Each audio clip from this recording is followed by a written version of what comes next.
Republicans in Congress have this thing that right before an election, when things are going really well for them, they're maybe going to stay in power or get in power if they're not already, they like to do something completely stupid, and that's exactly what they did in bipartisan fashion this week as they banned the Bible. So if you didn't hear, students were taking to the streets to basically show their love and for Hamas and protest Israel. I don't know why. A lot of these people were part of the LGBTQ coalition, and they would be shot on sight if they were seen in Palestine. This was the response that they received at their universities.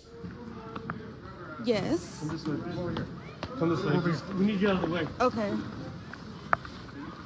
So we got a flex. Put her in flex. Put her in flex. Give me a flex. Give me a flex. What's a flex?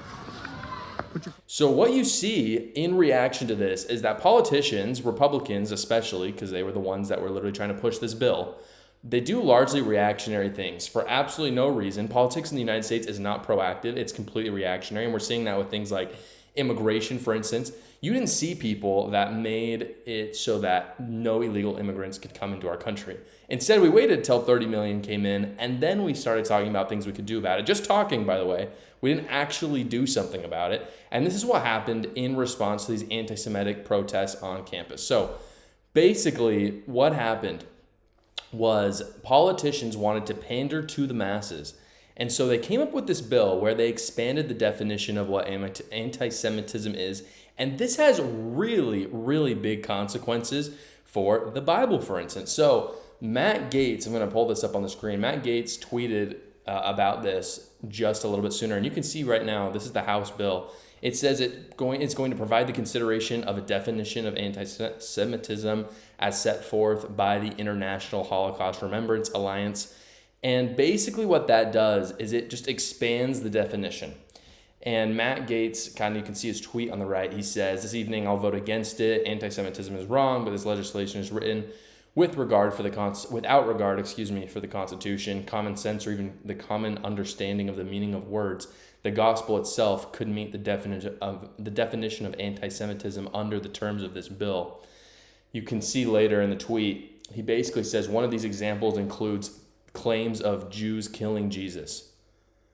So basically, now parts of all the gospels are going to be able to be hate speech or anti-Semitism under this law because of the fact that people saying that the Jews killed Jesus somehow is hating on Jews. By the way, there's been a lot of buzz on this on Twitter. The Jews did kill Jesus. And before you're like, no, that's not true. I like Jews. I have Jewish friends. It's cool. I'm not anti-Semitic. Take a look. Matthew 27. Then answered all the people and said, "His blood be on us and on our children." Then released he Barabbas unto them, and when he had scourged Jesus, he delivered him to be crucified. So yeah, the Romans might have technically been the ones that did it, but let's be clear. According to the Bible, according to Matthew, the Jews literally said, "His blood be on us and our children." So that debate is just out of the window. I don't care. As conservatives, we don't believe that the sin of past generations comes down on you. If we did, then we believe in reparations and other stupid things like that. But just because you're a Jew and your ancestors killed Jesus doesn't mean that as a Christian, I should hate you. No, it has nothing to do with that. But let's just be clear. The Jews did kill Jesus, and that's just a fact. And so it's not anti-Semitic to say it. I'm not saying it because I hate Jews. It's just true. And if you are passing a bill saying that speech is not protected, then what speech is protected? And what religion is protected, by the way? So here's the good news about this. So obviously the answer or the question to all of this is, how is this going to be enforced? And the answer is that it's just not. It might not even get past the Senate. I unfortunately think it probably will because of the bipartisan support in Congress. But I don't think the Bible is going to be banned. I do think that laws like this are really troubling because I think it does spell, fear for the future and what other bills could be passed that might be easily enforced.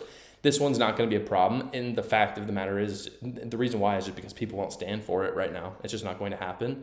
And I don't think that there's an executive kind of strong enough that's going to try to enforce this. I don't think there's policemen or courts that want to push this. I also think that this law is probably, if it passes, is going to be wrapped up in a lawsuit and potentially go to a circuit court or even the Supreme Court and struck down. So there's a good chance that this law, even if it's passed, won't even exist for very long.